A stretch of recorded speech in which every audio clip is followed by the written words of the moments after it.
Good morning, everyone.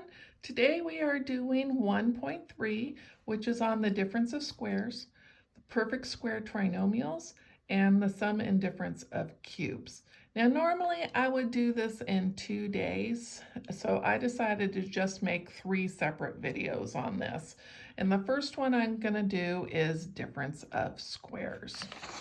So the difference of squares states if you have a squared minus b squared, when you factor that, it will become a plus b, a minus b. So just looking at this, if we can identify what our a and b are, we can just plug it into our template over here. So our a is what we squared to get whatever the first number is, and our b is what we squared to get our second number. So we need to be looking for a perfect square here and a perfect square here with a minus sign in between because it's the difference, okay? Difference of squares. Let's take a look at this first one, see how it works. So I want to identify if these guys here are perfect squares. And I have this little sheet right here. I did put it over on Canvas so you guys can print it out or look at it. You guys should know all of your perfect squares at least up to, 13. Those show up an awful lot. At least know that there's something special about those numbers. So if I'm looking at 16 here, it's on my perfect square list. Looking at 25, it's on my perfect square list as well. So what I'm going to do is I'm going to say, okay, what did I square to get 16x squared? Well, I squared 4x. So that's what my a is going to be. My b is what I squared to get the 25. So my b is going to be 5. Now I'll write down the formula here. So I have a plus b, a minus b, and I'm just going to plug it in. So my a we said is 4x, so 4x is going to go there, plus sign. My b we said is 5, so I'm going to put my 5 in there. My a is 4x, so I'm going to put that in there, and minus sign this time, and my b is 5. All right, so if I wanted to check this, 4x times 4x gives me 16x squared. 4x times that negative 5 gives me a negative 20x. 5 times that 4x gives me a positive 20x. And 5 times the negative 5 gives me a negative 25.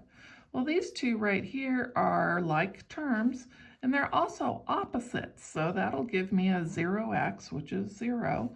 And I end up here with a 16x squared minus 25, and that's what we started with. So this does work. So all we need to do really is identify our a and b and plug it into the formula. Let's take a look at this next one. We'll have tons of problems like this throughout the whole term, so hopefully you'll get really quick at these. Okay, so this one's a perfect square, and this one's a perfect square. 81's on my perfect square list. Okay, so what did I square to get that? X squared, an x. So my a is x. What did I square to get the 81? That's going to be, my b is 9. So my formula goes a plus b, a minus b. So this is going to be x plus 9 and x minus 9. And there you go. Okay, next one here. My x squared's back here. It can be back there. It's not hurting anything. I personally don't like it there, but it can be there. Okay, this one's still a perfect square, and that one's a perfect square, and I got that minus sign in there, so we can use this formula. What did I square to get 16? So my a is going to be 4. What did I square to get 9x squared? So my b will be 3x. All right. I'm going to put it in the formula now. A plus b, a minus b. So 4 plus 3x, and then 4 minus 3x. And there you go. The next one here. Okay, this one here is a perfect square, and this one's a perfect square, but that is not a minus sign. It has to be a difference. There is no way for us to do this particular problem. This one is prime. I've had students say, well, do minus 3, x minus 3, x minus 3. Well, that's not, if I do x minus 3 times x minus 3 like that and FOIL it out, I'll get an x squared minus 3x minus 3x plus 9. Okay, put those guys together because they're like terms. X squared minus 6x plus 9. I have this extra middle term here that's not over here, so I can't get back to the original. Then some students do, well, do x plus 3, plus 3 again, like that. Okay, so I get an x squared plus 3x plus 3x plus 9, like terms, put them together. X plus 3, oh, sorry. So I'll have an x squared plus 6x plus 9. All right, again, I have a middle term there. I can't get back to my original. And some students will go, well, use the x plus 3, x minus 3. Well, let's see what happens there. I do this, I'll get an x squared, then a minus 3x, then a plus 3x, then a minus 9. Okay, like terms again, x squared, those guys are gone, and a minus 9. I have a plus sign up there. These guys aren't exactly the same. So if we have an addition sign right there, we can't do it at this point, okay? It is prime. Okay, this one here looks like we can't do it, but one of the first things we should always do with any problem is to look to see if we have a common factor. And in this case, we do. I can factor out a 3 out of this, and I'll end up with 4x squared minus 25. Oh, and look at that. Now it is a difference of squares inside there. Okay, so what did I square to get this? That's going to be my a, so 2x. What did I square to get that? That's going to be a b. So this is going to be, your a plus b, a minus b, so 2x plus 5, and this will be 2x minus 5, and don't forget to bring that down right there. And there you go. Okay, this next one's a little different. It's the,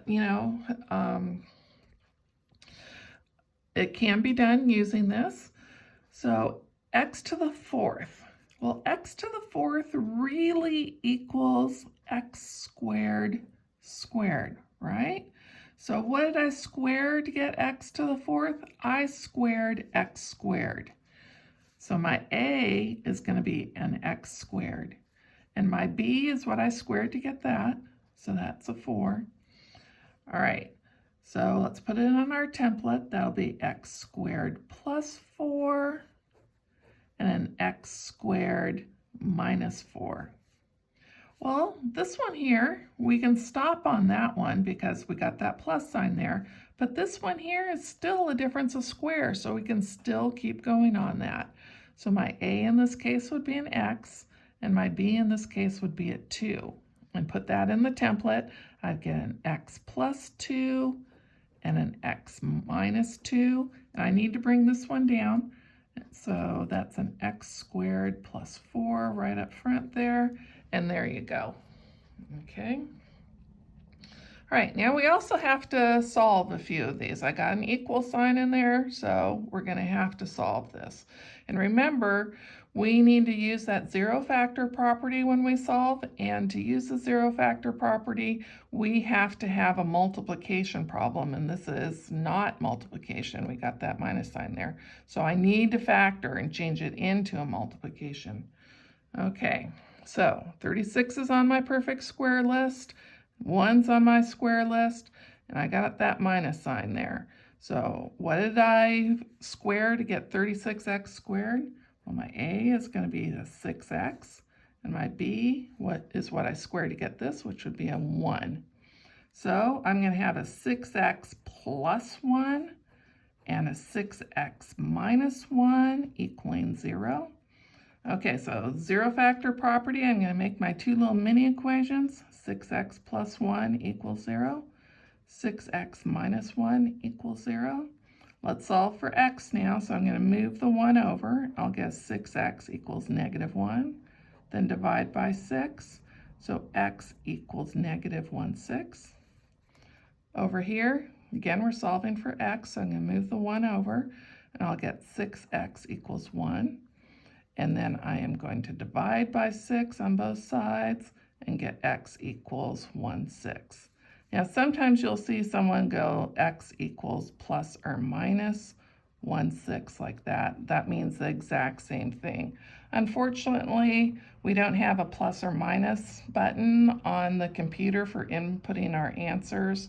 So you're going to have to do it twice, once for the positive, then a comma, then once for the negative. Okay, next one here. Make sure it's in standard form first. So I'm going to go, okay, x squared minus 36 equals 0. Then I'm going to factor it. What did I square to get this? What did I square to get that? I do have that minus sign. So in this case, my a is going to be x. My b is going to be 6. So I'll have an x plus 6 and an x minus 6 equaling 0. Use the zero factor property now. Remember, it's just the opposite, so that'll be a negative 6, and this one will be a 6. And you could have written that as x equals plus or minus 6. All right, they did a pretty good job in the MyOpen Math videos there. So if you want to take a quick look at those, if you need extra help, feel free. This is the end of part 1. I'll start part 2 in a little bit. Bye.